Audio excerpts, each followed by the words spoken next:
The most common question that we got was, I have this one bottle of wine. I got it at auction. My father left it to me. It's from our wedding. I've had it forever. When should I open it? And then they kind of whisper, and how much is it worth? It's like the Antiques Roadshow. Like, is it worth anything? Every time we'd write back and we'd say, you know something, that wine is priceless. You should drink it. Make a special meal this weekend.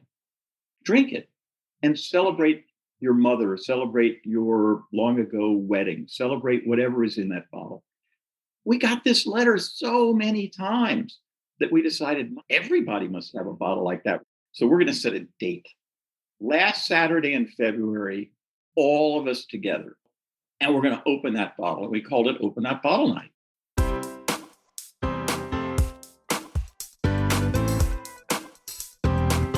Do you have a thirst to learn about wine? Do you love stories about wonderfully obsessive people, hauntingly beautiful places, and amusingly awkward social situations? Well, that's the blend here on the Unreserved Wine Talk podcast. I'm your host, Natalie McLean, and each week I share with you unfiltered conversations with celebrities in the wine world, as well as confessions from my own tipsy journey as I write my third book on this subject. I'm so glad you're here. Now pass me that bottle, please, and let's get started. Welcome to episode 116. Do you have a bottle of wine that you've been holding on to for a special occasion? Are you curious about how much an old bottle you've been keeping in your cellar is worth and whether you should open it, like, soon? Would you like to take a peek behind the scenes at how two of the world's most successful wine columnists taste wines? That's exactly what you'll discover in this episode of the Unreserved Wine Talk podcast. I'm chatting with the dynamo husband and wife team of John Brecher and Dorothy Gaiter, who wrote the Wall Street Journal's column Tastings and created the annual wine celebration called Open That Bottle Night that takes place this year on February 27th. They have so many fabulous stories to share with you from more than 40 years of writing about wine, race, and other topics. Now, I've got a bonus for you in addition to this podcast. I'd love for you to join me for the premiere watch party of the video of this conversation that I'll be live streaming for the very first time on Instagram, Facebook, and YouTube on Wednesday, February 24th at 7 p.m. Eastern. The video will show you the pictures and other visual elements that we discuss in this podcast, and they're so great. I'll also be jumping into the comments on all three platforms as we watch it together so that I can answer your questions in real time. It's like the Netflix version of the podcast. Plus, you can talk to me and ask me questions as we watch it together, and you can see what other people thought of this conversation, as well as my answers to their questions. I want to hear from you. What's your opinion of what we're discussing? What takeaways or tips did you love most? What questions do you have that we didn't answer in this podcast? Before I introduce Dorothy and John, I want to let you know that you can win one of 3 personally signed copies of their book, Love by the Glass.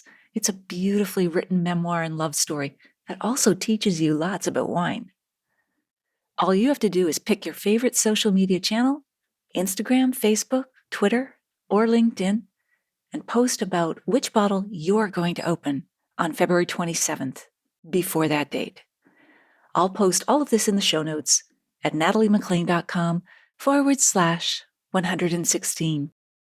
In the show notes, you'll also find a full transcript of our conversation, how you can join me in a free online wine and food pairing class, where you can find me on Instagram, Facebook, and YouTube, live video every Wednesday at 7 p.m., including this evening and next week.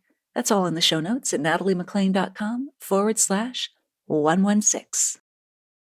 Now, on a personal note before we dive into the show, I'm watching The Girlfriend's Guide to Divorce on Prime, which reminds me of so many things that happened back in 2012 when I got divorced, like getting back on the dating scene after being 20 years off the market. Oy. The show has a positive spin and the women all love their wine. In fact, there's rarely an evening scene without glasses being topped up. And there's a lot of day drinking going on, too. It's been almost a decade after my own experience, and I can smile and wish I could tell the characters sometimes, don't worry, you will get through it.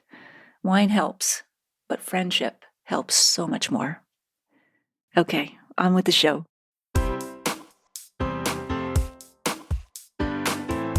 Dorothy Gaiter and John Brecher conceived and wrote the Wall Street Journal Tastings column from 1998 to 2010. They've published 4 best-selling wine books, and they created the annual international celebration, Open That Bottle Night, or hashtag OTBN. And it's a celebration of wine and friendship. I just love what it's all about. And their column on that first event was nominated for a Pulitzer Prize. We're going to dig into what it's all about, so you'll get more details on that. Before writing about wine, both Dorothy and John had distinguished careers in journalism as both reporters and editors at the Miami Herald, the New York Times, and of course the Wall Street Journal. The first bottle they shared together was Andre Cold Duck, so this is going to be a snob-free zone. And they join me now from their home in Westchester, New York. Hello, Dottie and John. It's so great to reconnect with you. Hello, Natalie. Hey, Natalie. All right. So you're sheltering in place out there in Westchester. That's what you're doing, I assume. We are. Well, at least there's wine. So At least there's a lot of wine. Yes. there's a lot of wine. Yes. I think I'm down to an 8-year supply here, but I think we'll make it. All right. So before we dive into Open That Bottle Night, which is so exciting, I'd love for each of you to tell us first, what was the moment when you knew you wanted to become a writer? Like, where were you? What triggered that thought? Maybe Dottie, if you want to go first, we'd love to hear it from you. I'll jump in first. I grew up in Florida in the segregated South. I'm 69 now. So I grew up during the early days of the civil rights movement.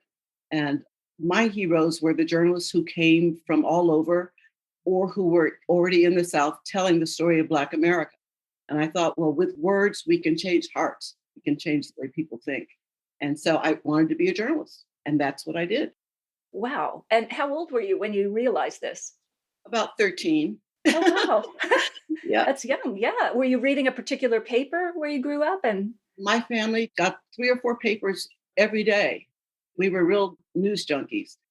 I love it. Oh, that's great. And John? My story is very similar. I also grew up in the segregated South. I lived in a city that had potential to be a great city, but it was held down by its terrible local newspaper, which was actually owned by the local railroad company. And at some point when I was in my teens, I realized that if that newspaper were better, if it demanded more, that city could be better. And I extrapolated from that, what if that's true all over the world? What if journalism were better? What if newspapers were better in every city and all over the world? Wouldn't the world be better? So very early on, like Dottie, I knew I wanted to go into journalism. How old were you when you knew that? I was about 13. Oh, wow. You guys have lots in common. We Well, that's twins. This is going to be like a mirror in terms of.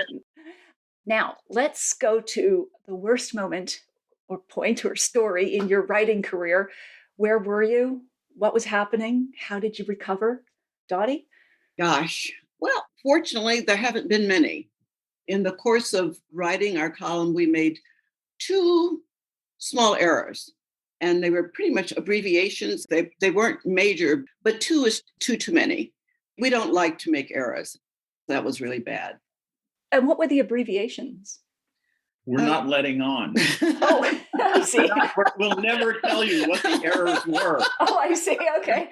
Nice ellipsis. Whew. They're not anything really that would be a big deal to normal people. Okay. But whenever we make an error, it's a big deal to us. And those are always the worst moments when you go, oh my gosh. There was a time in our youth in the 1970s when Dottie just would not go to sleep because she was sure that she had gotten something wrong in a story and would go to sleep. When we go to sleep, she was driving me crazy. I told her there's nothing to do about it now. It's a newspaper. It's going to print. 3 a.m, she called the press room and asked someone to take a newspaper off of the press and read her that paragraph so she could be sure whether it was right or wrong. It was right. and we got back to sleep. We're really sticklers for being factual. And one of those two errors was an abbreviation for an organization. We got letters backwards or something. Oh, wow. Yeah, I mean, it really wasn't earth-shaking, but for us, it was pretty awful. Oh, well, okay. I will share my one journalism course experience. That wasn't my undergrad, but I spelt someone whom I quoted as Copper rather than Cooper. And my instructor gave me an A, and then she crossed it out and said F. You'll never forget this. Oh, that is painful. That's very painful. I never did. It's decades ago. So always get people's names right. John, do you have one, or are you sharing the abbreviations? I'm sharing this. Okay. We won't dig up anymore. Yes. And the pieces had both our names on them. So. Oh, okay. Okay. Gotcha. All right. Well, let's go to Happily Ever After. What has been your best moment of your writing career? Well, what do you think? I would say your commencement. Oh, yes. I went to the University of Missouri to study journalism. My teenage self figured out that that's where I wanted to be. And several years ago, when the University of Missouri School of Journalism celebrated its centennial year, they asked me to come back and to give a commencement speech. Oh, and wow. that was a really big deal for me. What an honor. It was. And when I went to school there were so few Black students, and maybe a handful of us were studying journalism. And it was just wonderful to be back there and to join in that celebration. It was a real honor. Absolutely. And do you remember any of your key points or what you were trying to get across other than, work hard and be successful and seize the day? And well, the point that a lot of students and their parents applauded was that try to have a balanced life. No job will fulfill you and love you as much as your family and your loved ones. So while you're out there trying to put the bad people away and to expose corruption and horrible things, remember to take care of yourself and the people who are closest to you, because that's what's important, really, as well. Love that. John, do you have a moment? I'll keep it as brief as I can, but when I was page one editor of the Wall Street Journal for 8 years, it was 1996. I persuaded one of the editors who worked for me to write about his battle with AIDS and his new hope because of new treatments. At that time, people didn't believe there were any new treatments and that there was any hope. We wrote that story against tremendous pressure because there was so much belief that this wasn't real, that there wasn't hope. But it was a tremendous story. It did end up winning a Pulitzer Prize, but that's not why I'm so proud of it. I'm so proud of it because as a result of that story and other work we did on AIDS at the time, thousands and thousands of people realized that there was hope and they didn't give up. And I feel like that story and those stories saved many lives. And if you can do that as a journalist, that's a great thing. That's so moving. Oh my goodness. Wow. All right. Well, speaking of having a whole and full life, let's just look at some of your wine-related career photos. I'm going to share my desktop so that those who are watching the video can see some of these wonderful photos.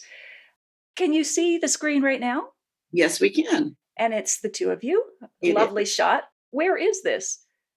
This is in the Grape Collective's wine store on the Upper West Side. We write for the Grape Collective online magazine, but it also has 2 brick and mortar stores. And this is the one on the Upper West Side. Okay, I didn't realize that. Grapecollective.com, right? The website? That's correct. Okay, cool. We'll be talking more about that as well. Open That Bottle Night, which we will get to momentarily, but that seems to be your logo for that. Let me go on. Oh, okay. Some career highlights. All right. That you guys were having fun here. What was happening here? This is Karen McNeil of the Wine Bible. And where were you? We were at Copia in Napa. The University of California at Davis asked us to donate our papers to the Warren Winarski Wine Writers Collection. Warren was a genius whose Cabernet, Sagsley Cellars Cabernet, won the red wine competition at the Judgment of Paris. And he set up an endowment that collects the works of wine writers. And Jancis Robinson's papers are there, Hugh Johnson's papers are there, and ours now. It was amazing. And this was after we spoke, people came out of their seats to greet us. This was like a week before serious lockdown. So this was our last gasp of sociability. Our last hurrah. Yes.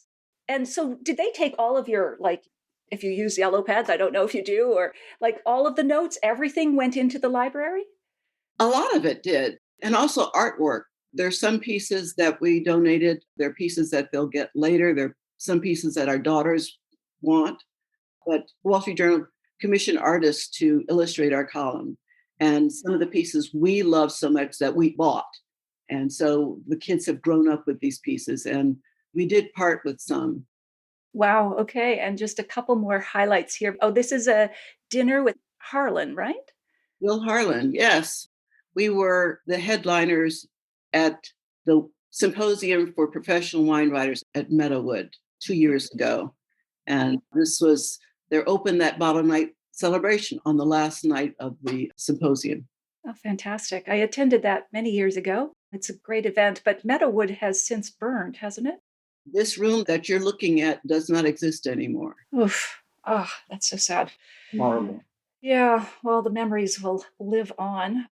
Here you are with Martha Stewart. Was this just a month after you started the column or shortly after? It was. We've always had the utmost respect for Martha for many reasons, and one of them is personal. That our column started in the Wall Street Journal in 1998, and almost immediately Martha Stewart got in touch because she may have been the first person who truly understood the power of the column. She got it right away that this is going to be big, had us on right away, and had us on a number of times after that. And she's just a brilliant, brilliant woman. And one of the things that we discovered that we had not realized is that every Martha Stewart show is on somewhere in the world at any minute of any day. Wow. Before you knew it, everybody recognized us because they'd seen us on Martha Stewart. Even like big burly guys would come up to us and say, "Oh my God, I saw you on Martha Stewart." But then they'd add something like, "It was all while I was at the gym working out." Sure you were. I wasn't watching Martha, but she just popped up and I recognize you too. Sure. It was those pink cupcakes that drew you to the show. Admit it. And you were also on the Today Show for a special anniversary of the show. Yep. The Today Show was turning 50, and one of the producers asked us to choose a wine and to open it on the air. And John got busy and found a wonderful wine from its year. And a Latour. A Latour. Oh, wow. And they paid for it. And Muggs the chimp tried to put his nose into Shallot's glass as that tape rolls. He knew a good thing when he could smell it. That's great. Oh, right. That is just so awesome. So let's talk about when you met. And you have a very specific memory of that, I believe. I do. Well, look at him. He's gorgeous. He's handsome. He is. This gets better and better and better. But it was June 4th, 1973 at 9 a.m. It was the first day of our first job out of college. Wow. Yeah, the Miami Herald hired us and one other reporter, and we were the first two there. So you were standing in the newsroom and that's kind of where you met amid all the buzz? I was first, so I was seated at my new desk, and an editor walked this guy over and introduced him and said that he was the latest editor of the Columbia Daily Spectator, which among college newspapers, it's like the New York Times. It's just so revered. Then I looked at him and thought, oh my goodness. Wow. That's wow. great. The total package, poor John. And John, what were you thinking? I was just thinking that she was the cutest person I'd ever seen in my entire life. And I knew that was it. That was it. It's that sort of chemistry or something. You just, both of you. And all these years later. How many years have you been married? Oh, 100. Okay. Smile when you say that, dear. We got married in 79. Oh, wow. That's great. Okay. And so what was the first bottle you shared? I might have mentioned it in the intro, but let's go back to that. Remember Andre Cold Duck? I mean, Yes. nothing like the classics. All fancy and Andre like. Cold Duck, for those who haven't had it, is a sweet, sparkling red wine. But my parents had given it to me when I moved into my apartment in Miami as a gift and as a celebration. My parents didn't know anything about wine. They didn't drink wine, but they'd seen the ad. So they gave me a bottle of Andre Cold Duck. And what was I going to do? It was just still sitting in my refrigerator. So the first time Dottie came over, I was able to open a champagne. It was Andre Cold Duck. Wow. Pulling out all the stops. It was delicious. That's great. That is awesome. And you have a few memories too of meeting some renowned winemakers early on before you even started writing about wine. There was the California winemaker Andre Celichoff. Yes, we then moved to New York. It was in the early 80s. And on our honeymoon, we'd had the 68 George Latour Reserve. And it was just the most magical, perfect wine we'd ever had. Back then, BV sold that and the 74 for like $35 a bottle. And they limited the purchase to one per person. And we had gotten to California, checked into our hotel on our honeymoon, and driven over there like bats, really fast. And there was one bottle left. And we took it back to the hotel, asked the concierge for 2 glasses, and took it out to the vineyard and drank it. And it was just so perfect. So when we were in New York years later and read that Celichoff was going to be at the Plaza, we took our label and asked him to sign it. And then John asked him, how did he know that the grapes were going to be so perfect and the wine was just going to be so stunningly wonderful? And he pantomimed picking the grape and tasting it. And those bushy eyebrows and the bright eyes, we could see the grapes. He was so intense about it. And then this wonderful smile. We had taken him back to being in the vineyard and tasting those grapes. And it was just the most wonderful thing. Oh, that's lovely. Like his Madeleine, it opened up that memory. Yes. Oh, that's wonderful. And so wine, obviously, we were all getting this, it's changed your relationship. But in what ways has wine really changed your relationship? Going back to why we originally fell in love with wine, as we mentioned, when we met, we were daily news journalists. We were really into it. That was our life, was being daily journalists. And especially back then, what a great news town Miami has always been. It was a particularly great news town back in the 70s. We worked our butts off. We loved it, but we worked our butts off. We were together from the moment we met, basically, in 1973. And work was intense. At some point, I went into a wine store and didn't know what to do. There was this bottle of white and a bottle of red of some generic French wine. And I thought, ooh, I'll pick up a bottle and we'll have it tonight. Maybe it'll be better than Andre Cold Duck. It can only go up. Not hard. Right. And the guy behind the counter said, if you buy a case, instead of it costing $2.99 a bottle, I'll give it to you for $1.99 a bottle. And I thought, whoa. So I bought a case. When Dottie came over that night, we shared it. And what we found, and what we've found ever since, is that wine makes us slow down. Wine makes us relax and look at each other and talk about something other than just journalism and other than the day's events. And it takes us to a different place. So it really did change our life and change our world. And it's not simply just the alcohol, is it? Like vodka doesn't do the same thing for me as wine does. But why do you think it's wine that slows us down and makes us notice and be more conversational? Wine really is someone's art. At its most personal, it's someone's vision bottled. It comes from a specific place. And so we would take these bottles out and look at our Hugh Johnson Atlas and find where these wines came from. There was this whole immersion in a bottle.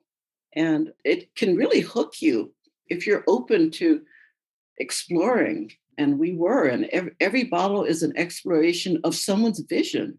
So it's very personal. And we learned that we like to cook together. So we would work all day and then cook. And sometimes we'd sit down at midnight and, and have dinner, soup to nuts. It was just, and have a bottle that was spectacular.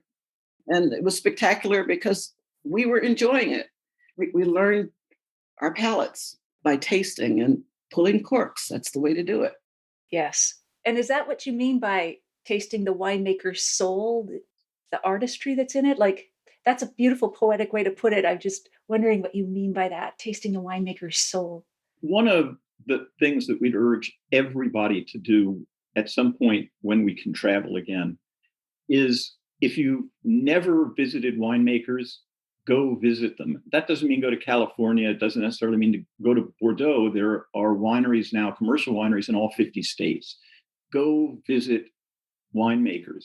And for people who have visited winemakers, visit more.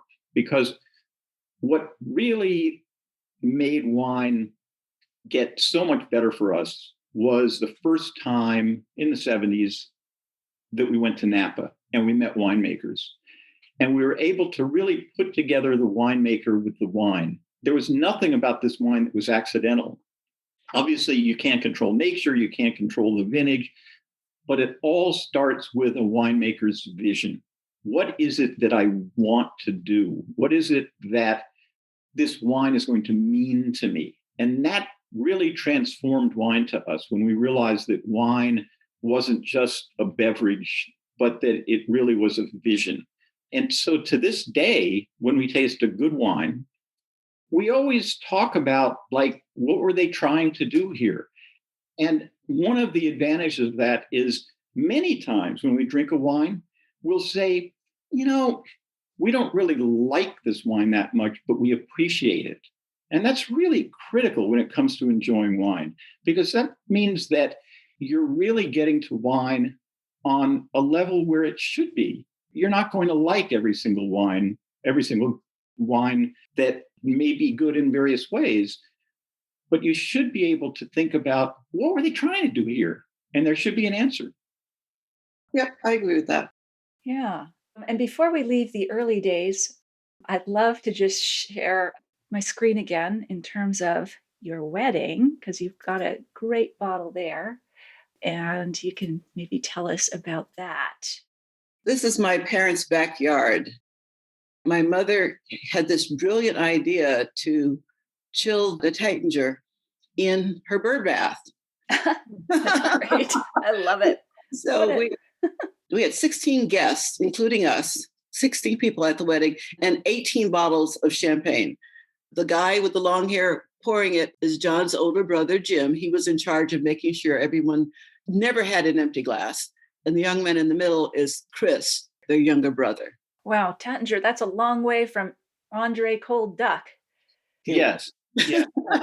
Things have moved along by the time you get married.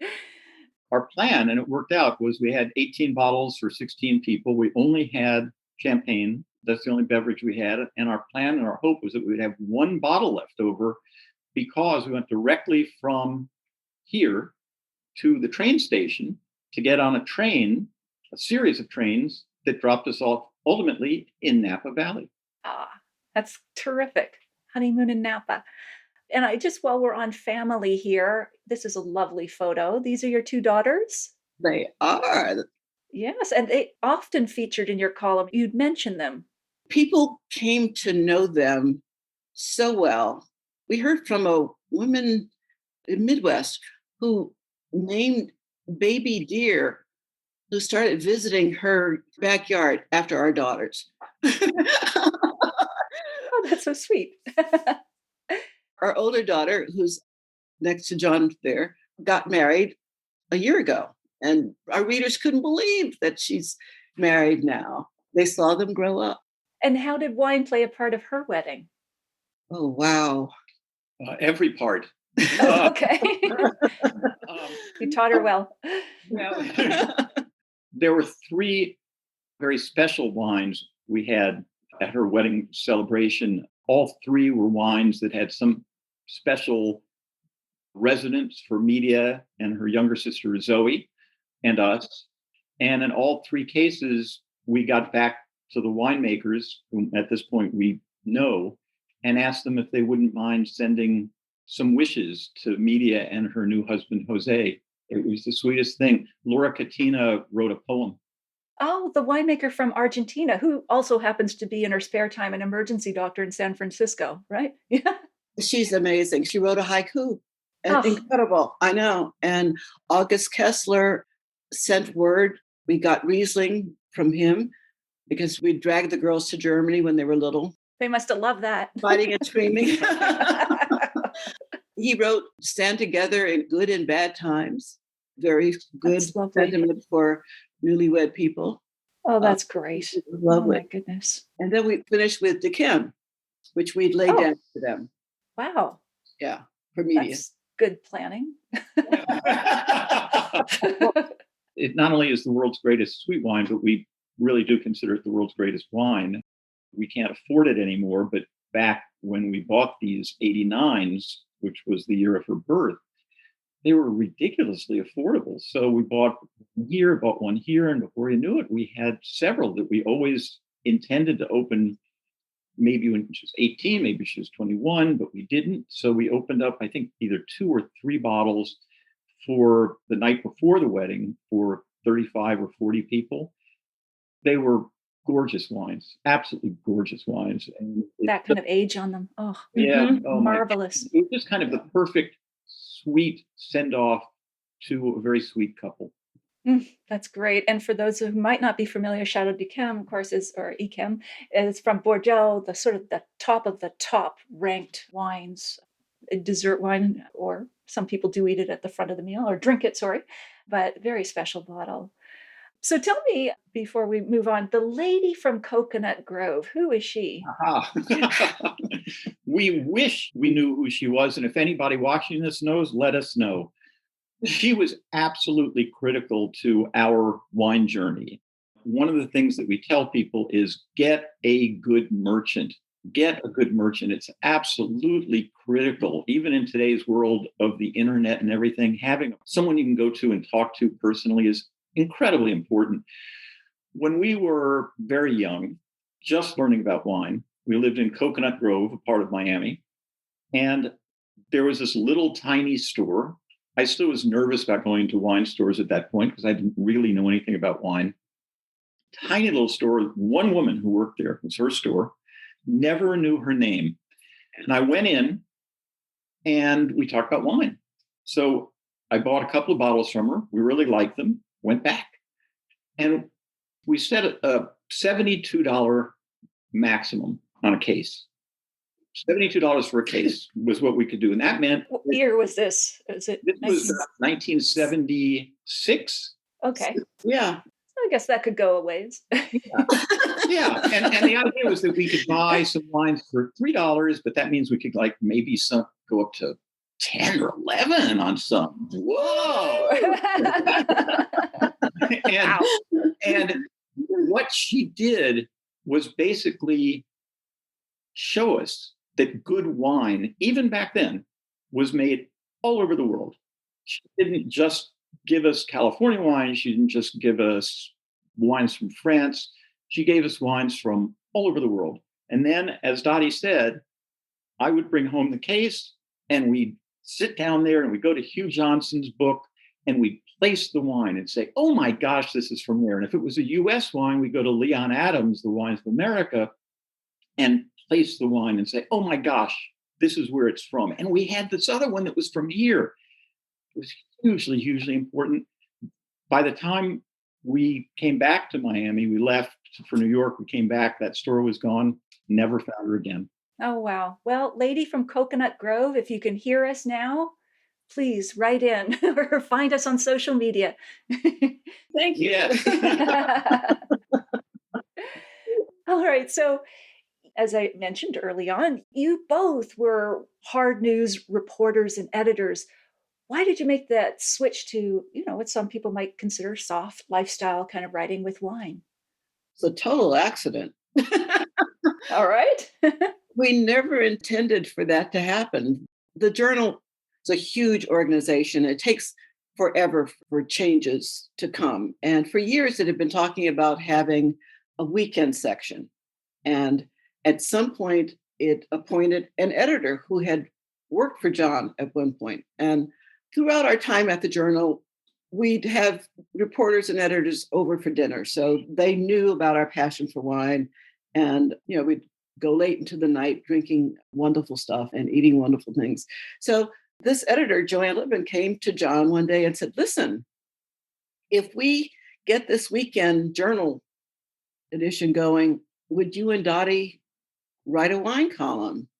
And John called me over and she told me that. And we thought, it's never going to happen. So we said, sure, Joanne, we'll do it. It was an easy yes. It was an easy yes. And lo and behold, it happened. And then we thought, well, how much time could it take? So we were doing our hard news jobs and writing this wine column at the same time. And we did that for 2 years. 2 years. Both jobs. And eventually we were so tired because the kids were young. We were trying to be good parents. We were so tired. We were walking in the walls. Oh, my goodness. We went to our boss and we said, Paul Steiger, brilliant man. We can't do both jobs at the same time. And he said, which would you rather do? And I've been writing about race for more than a quarter century. John had been the most successful page one editor in the paper's history, Paul said. And it won more and different Pulitzers under his reign than any editor before or since page one editor. Yeah. So we thought, well, this is an opportunity to do something together, to create something together. It took us a nanosecond to say wine. We became full-time wine writers. That's fantastic. Wow. But you didn't call it a wine column, did you? No. We always felt that our wine column wasn't a wine column. It was about something more. Before we wrote a word, we sat down and thought, what do we want to do with this column? At that point, we'd been drinking and studying wines, traveling all over the world about wine for a long time. We could have easily written, a fairly upscale, fairly snooty column. But we were thinking that even for the Wall Street Journal, the audience for that is not going to be that large, and it's certainly not going to grow very quickly. But a column that uses wine as essentially a narrative facility to talk about life and love and getting by in our times and making every day a little bit better, that's the sort of thing that might resonate. And that's the sort of thing that might have an audience that does grow. So we always considered our column to be a life narrative as told through wine. Tasting life instead of just tasting wine. And you have your book there, right? Love by the Glass, which is very much like that. They're all stories. I haven't had a chance to see it yet, but yeah, no, that's terrific. So each wine is a story. And what is your take on all of the wine writing and criticism and bloggers and influencers and everything else that's proliferating across the internet? Is this good, bad? Is it a mix? Well, it reflects an excitement about wine. And how can that be a bad thing? The more people you have engaged in it, I think the better. And the market will decide who's credible and who's not. We're all busy people, and I don't waste any time with people who don't know what they're talking about, whether it's baking or gardening, which I love. You will gravitate to people you find credible and maybe who have a similar palate. But the excitement, the proliferation of voices, that's pretty exciting. Indeed, it is.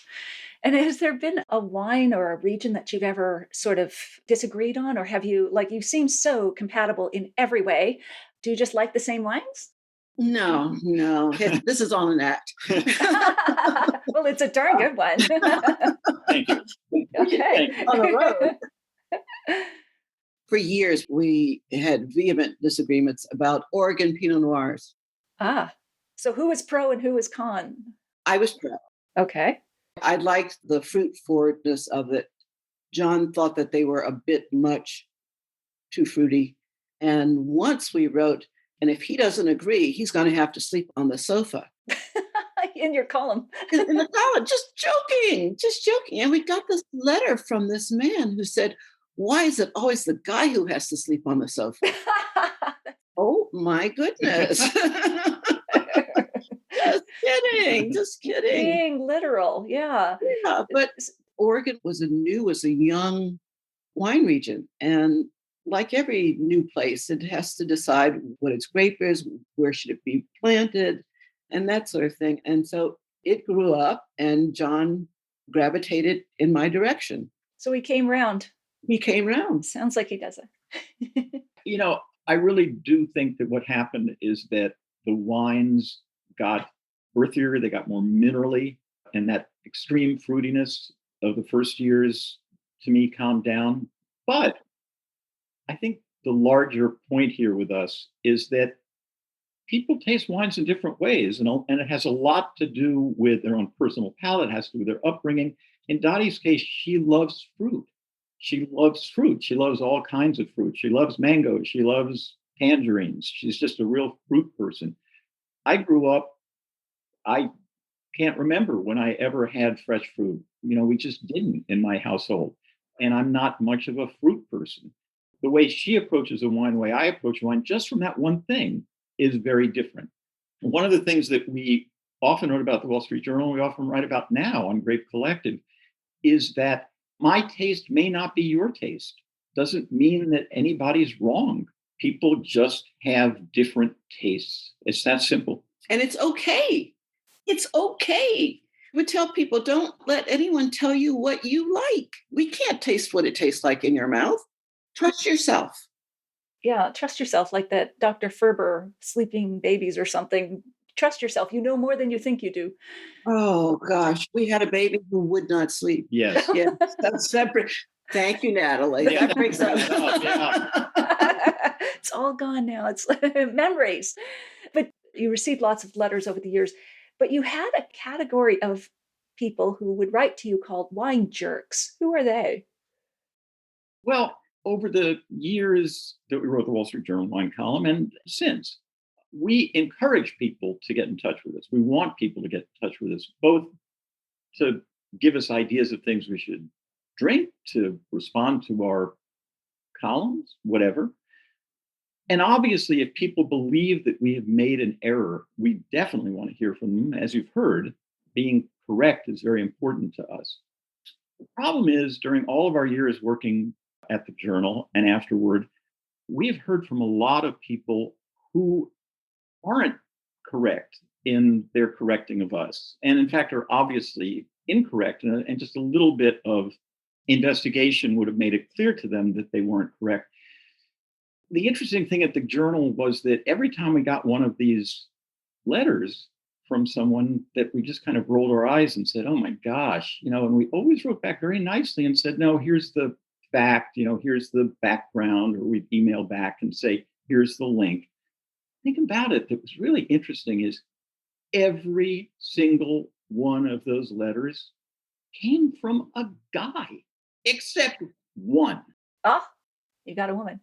And when we got that one, it was so exciting that John came into my office and waved it. It's from a woman. What was the correction? She had written that meritage is pronounced meritage, that it's French. And we said, actually, no, it's meritage, meritage. And we sent her a link from the Meritage Association explaining what it was. Well, within 5 minutes, we got an email back from her saying, I walked away from my computer for 5 minutes and my husband sat down and sent me that. That's great. That'll teach him, He terrorizes the whole neighborhood with his wine knowledge. This will bring him down a peg. So your record remains unblemished, I guess. All men. Yeah. Why do you think that is? I don't know. And I just don't know. I have some theories. Yeah. You do. These go with the abbreviation category. But, it's just, wine is a wonderful thing. there's no reason to make it into a sport. There's no reason to make it into a competition. Once again, no question at all. If you think that we've made a mistake, if you think anyone's made a mistake, great, let them know. But there has always been a certain amount of, I know this better than you do in wine. And that's not fun. And that's not what wine is all about. Wine is romantic. Wine connects people. It shouldn't separate people.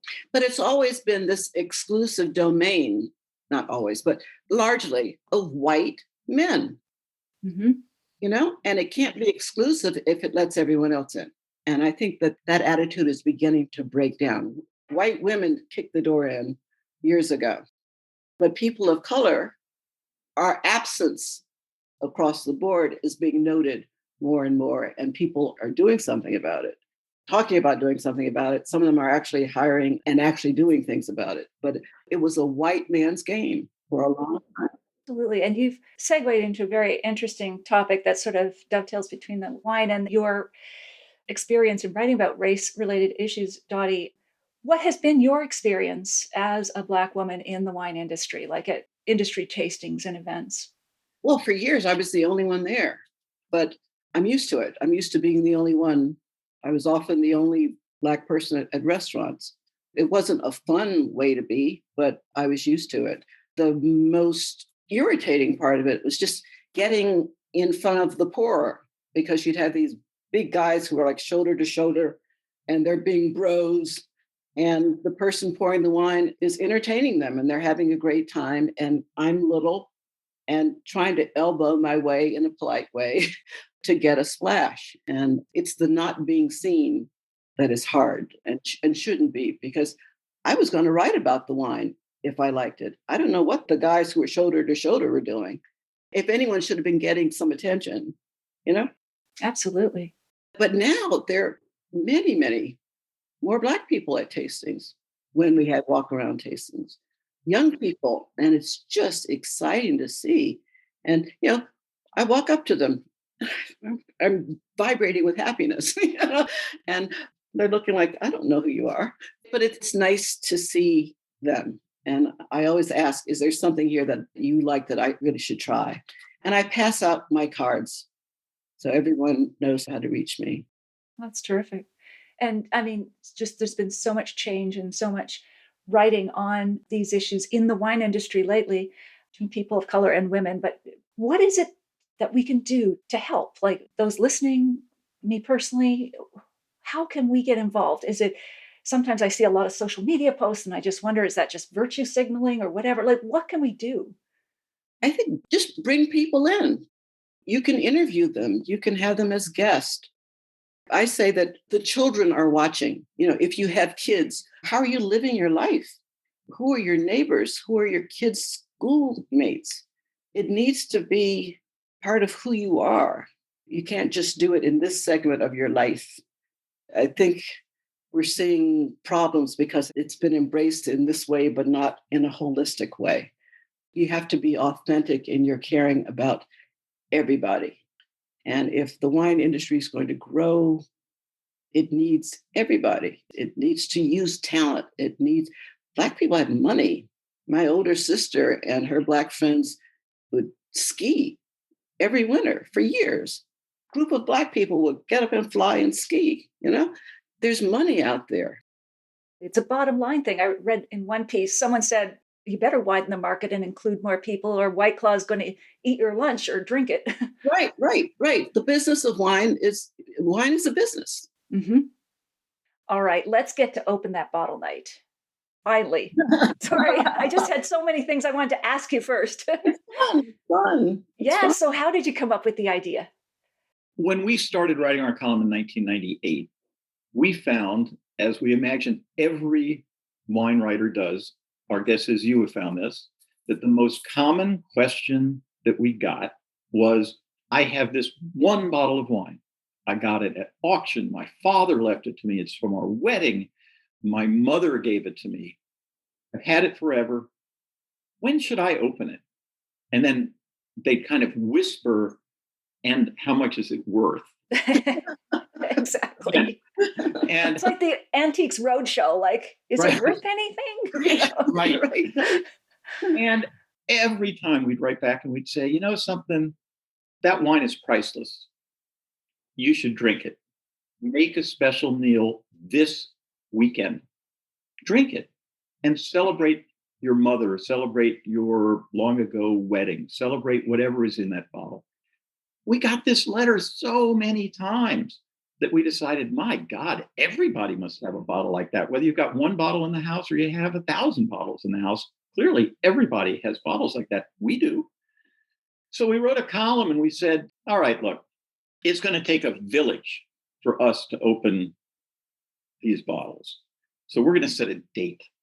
Last Saturday in February, all of us together are going to make a special meal and we're going to open that bottle. We called it Open That Bottle Night. And why did you choose the last Saturday in February? Why that date? It's such a bad time. It's kind of near the end of winter. The holidays are over. It's still gray and gross outside. We all kind of need something to look forward to and to make us happy. Seemed like a good time. Our hope was that after we published this column in 1999, that we'd get 5 or 6 people who would send letters back. Remember, it's 1999, letters. I mean, actual people would have to sit down and write a letter. How quaint. Yeah, whoa. Ben Franklin out there. So we hope we might get 4 or 5 letters and we'd be able to do some sort of follow-up column so we could get 2 for 1. That was our hope. We got over 1,000 letters. Wow. Every day, the mailroom would come in and dump these crates of letters on our desk. It was the most amazing thing. Wow. So this really resonated with people. It did.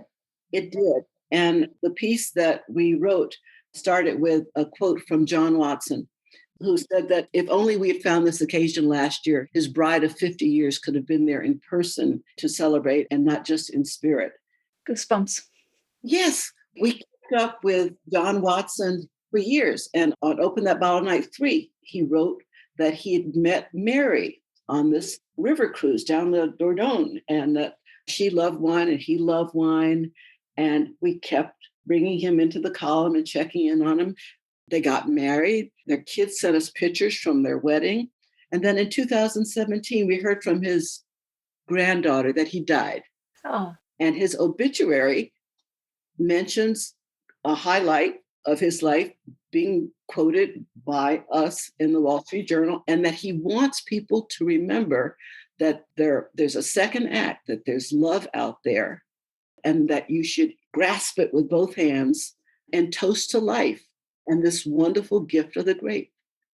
A life well lived, and through Open That Bottle Night. We heard from GIs who remembered having Riesling in Germany, who were connecting on opposite sides of the country, calling each other and opening identical Rieslings and talking about their war years and their lives since the war. It has been an amazing thing. And last year we were in Napa. Right, for Copia. Celebrating Open That Bottle Night. Oh. Seems like so long ago. It does, doesn't it? It seems like decades. So was there a letter that you received from a reader or story you heard online?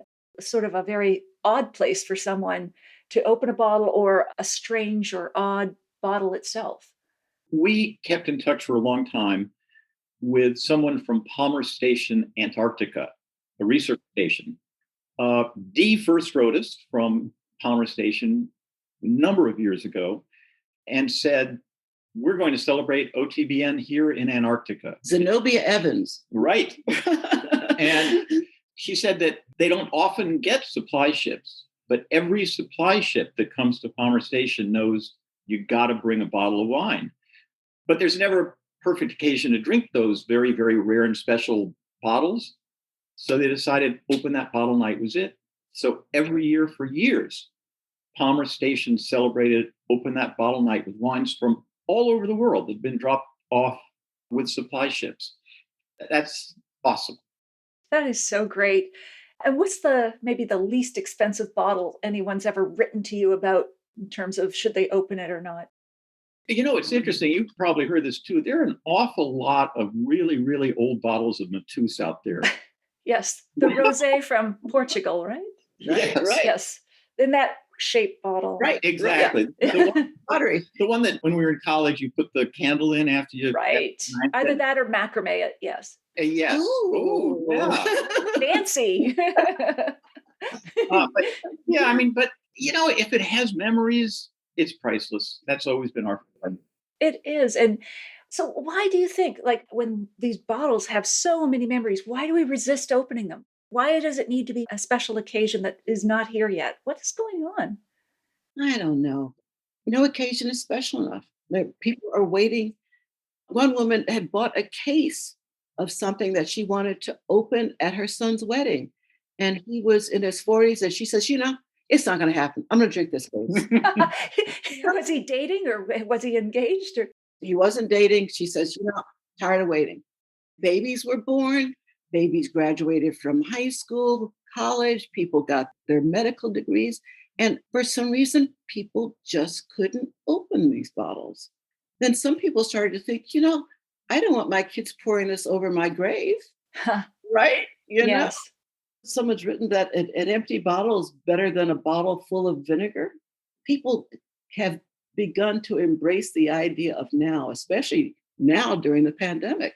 Exactly. We're hearing from a lot of people who are celebrating Open That Bottle Night with great frequency, which is the way to do it. No one is promised tomorrow. We set this date, but we said, you should do this as often as you can. No one is promised tomorrow. That's a lovely line. So what are you planning? Do you have a wine or two in mind for this year's Open That Bottle Night, this Saturday, the 27th? Well, we don't know for sure Okay. because we never know until the last minute. It was more like everybody else. We have a few bottles that we probably should have opened a long time ago. We meant to open a long time ago, but then this occasion wasn't special enough, and then that occasion was special. And the thing is, it kind of grows on itself because at some point it just takes on this incredible weight. So we don't know for sure. We don't know for sure, but we've been threatening to ourselves to open this bottle for a long, long time. Okay. What have you got there? Something vineyard. It's a Hargrave vineyard from Long Island. And the label is of a nude woman with a band across her breast because of rules about nudity back then. Right. Oh, what year is it? Oh, it's an 88. Oh, my goodness. Wow. And this label actually inspired us to go to Washington, D.C. to talk to people who approve labels, like what passes and what doesn't. Of course, now labels are so scandalous that I'm embarrassed to look at some of them. Right. But back then, Alex Hargrave thought he'd better cover her up. Right. And to us, what's special about this, aside from this really extraordinary label, is that back then, and before we were wine writers, long before we were wine writers, we used to go to the North Fork of Long Island pretty much every summer with our kids for week, 2 weeks. We loved it so much. It had an incredible combination of, it was beautiful. There was a beach, there were pools, beautiful weather, and wineries. Oh my gosh. And it was a drive from our home. We used to go every year. Wonderful place. Loved it, loved it, loved it. And that's where this bottle is from. So aside from the great label, it just has so many wonderful memories for us of those wonderful summers with our children eating fresh fruits and vegetables and lobster. And it was wonderful. And so on the one hand, that's why we love looking at this bottle and keep thinking we're going to open it and celebrate those memories. But on the other hand, whenever we do that, we say, one more year. And that's what Open That Bottle Night is all about. And Hargrave Vineyard was sold, so it doesn't exist as Hargrave Vineyard anymore. Oh, wow. Okay. Well, we're cheering you on. Thank you. Thank Cheering you on to open that one. We're behind you. It takes a village, as you said. And no one's promised tomorrow. Okay. I would like your advice on which bottle I should open this year, if you don't mind. The first one is a port from 1996. And I'm wondering if it's past peak. I didn't check vintage charts yet. And I can't even remember where I bought it. But I went down to my cellar, which is not large. But I realized, oh my goodness, this has been sitting there an awfully long time. So that's one of them. And then the other, so I got divorced about 8 years ago, and we split custody of the cellar. And this still has the paper on it. I've never taken this off. This is Oculus from BC. We had bought a case of this, 2004. I'm worried that it's over the hill, but what's good about this is that I will be able to open either bottle with my new love of 7 years now. So it's still about romance, not about getting divorced. But I don't know. See, I think this one would age better, but this one, I keep putting it off. I'm thinking it's past peak. So I don't know. I could pair it with burning old love letters or something. I'm not sure. Whatever's left down there. But which one would you go with? I agree that the port, they live forever. So I think you could probably hold on to that one. It's all about you, Natalie. It's about you. I like what I could do with this one. The pairings, the memories it would bring back. And it's a beautiful looking bottle. It's their flagship wine. It's Mission Hill from BC. Oculus, because there's a little hole or whatever, an ocular that brings in the light to the cellar, and it shines down on certain times of day onto the barrels. It's a beautiful winery in the Okanagan. And we bought a case of this, and I didn't realize when we split custody of the cellar, there was one left. So it was a happy discovery that we hadn't had them all. But then I've been saving it for the last 7 years, thinking, oh, I can't open it now, but I think I could. Is it a Cabernet? What is it? It's a blend, like it's a Meritage blend. Okay.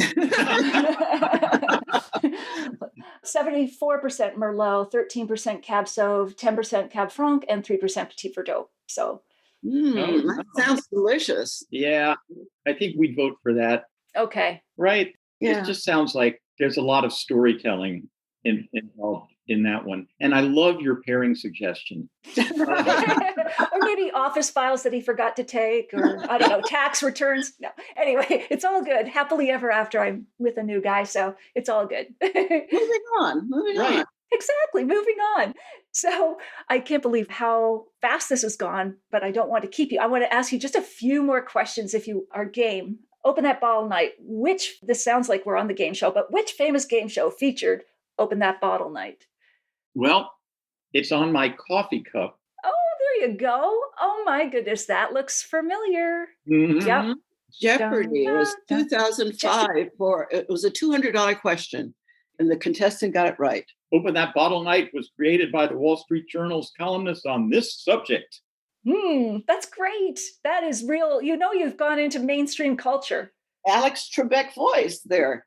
Yes. He was a wonderful wine lover, as you well know. Canadian. He was Canadian. Yes, they walk among us. And then Open That Bottle Night was also featured in an ad for a well-known furniture store. Which was it? Oh my gosh. IKEA. Last year. And it was like IKEA Hungry. Like, wow, this is great. You know, that's one of the things about OTBN is that it's been embraced by companies, by fraternities, by alumni associations, by all sorts of things, which has really taken it. You know, we love the fact that just couples do it. But aside from couples doing it, it's huge because restaurants do it, or at least did it. And it's gone incredibly international. The Prague Gardens had an Open That Bottle Night last year. Huh. Wow. That's great. You've really seeped into the culture, many cultures with this, and your love for wine. So how can people find you online? How can they celebrate Open That Bottle Night? So OTBN is the hashtag. And again, I'm going to post all of this in the show notes for the podcast. But how can we find you and celebrate with you? First, we would love people to send us what they're planning to open or what they have opening. Plain old email, otbnwine@gmail.com. On top of that, on Twitter and Facebook, we're at Wine Couple. And Instagram, we're at Dottie and John. But any of those places, we really, really love to hear from people who say, I'm going to open this wine, or I did open this wine for this reason. This is what I had. This is who I had it with. And here's the meal I made with it. It's so much fun for us. Oh, that's fantastic. And I will put this in the show notes for the podcast so they can connect with you whichever way they prefer. Is there anything else that we haven't covered? I think we've covered a lot of ground. I appreciate this so much, but is there anything else you want to mention as we wrap up? I do just want to say that our regular column appears at grapecollective.com, one word, grapecollective.com. You can read our columns there, and you can read our past columns, some of them about Open That Bottle Night, some of them about other subjects like diversity in the wine industry. So they're all available there on grapecollective.com, and our new columns obviously will be available at grapecollective.com as we write them. Oh, that's awesome. Thank you both. This has been a wonderful conversation. I've loved reconnecting with you. I love your stories. You bring wine to life through your passion, your relationship, and just everything you've shared with us this evening. Thank you, Thank Natalie. you so much. Okay. Thank you so Well, much. let's stay in touch, and we have to confirm which bottles we ended up opening. But I feel stronger now that I can do this with your reassurance. All right. Take care and bye for now. Bye-bye. Thank you. Thank you. Okay. Cheers.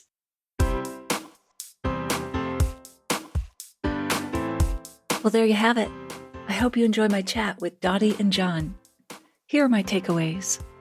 Number 1, I loved their stories about how they met and fell in love with each other and with wine. I also enjoyed going behind the scenes with their tasting and writing process. It's as rigorous as their non-wine related journalism. 2, I admire how Dottie and John approached tastings as a column about life, not simply wine. They connected with so many readers because of that, and inspired a passion for wine by making it accessible without dumbing it down. 3, I appreciated hearing Dottie's experiences as a Black woman in the world of wine, and I'm motivated now to interview more people of color on this podcast. I already have some in mind, but please let me know if you have suggestions. And 4, I love the idea behind Open That Bottle Night. I'm so motivated to participate in OTBN this year.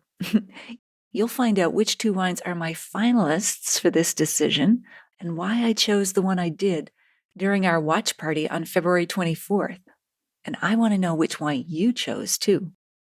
In the show notes, you'll find how you can win one of 3 personally signed copies of their book, Love by the Glass, if you post on your favorite social media channel before then, a full transcript of our conversation, how you can join me in a free online wine and food pairing class, and where you can find me on Instagram, Facebook, and YouTube live video every Wednesday at 7 p.m., including this evening and next week. That's all in the show notes at nataliemclain.com/116.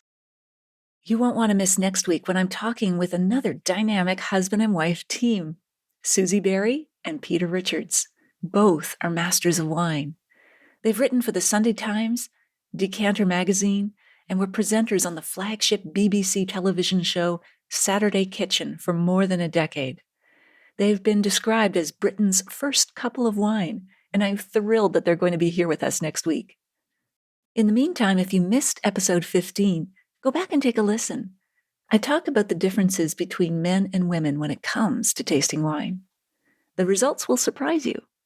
I'll share a short clip with you now to whet your appetite. Women buy wine to please guests. Men buy to impress them. Women are more about sharing wine. Men are more into cellaring, otherwise known as hoarding. Women tend to ask for recommendations and guidance more so than men who tend to act as though they already know about wine. When we're lost on vacation, who's going to ask for driving directions? According to a British study, 22% of men embellish their expertise on wine to impress others. As Hugh Johnson, editor of the Wine Atlas and several other reference books, observed, quote, "Wine is like sex, in that few men will admit not knowing all about it," end quote. So are men from Bordeaux and women from Burgundy? Maybe.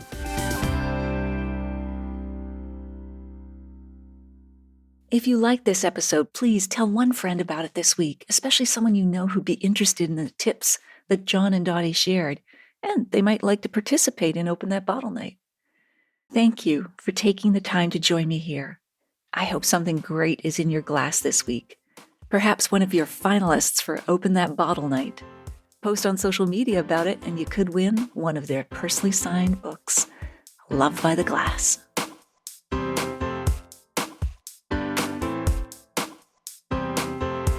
You don't want to miss one juicy episode of this podcast, especially the secret, full-bodied bonus episodes that I don't announce on social media. So subscribe for free now at nataliemclean.com/subscribe. Meet me here next week. Cheers.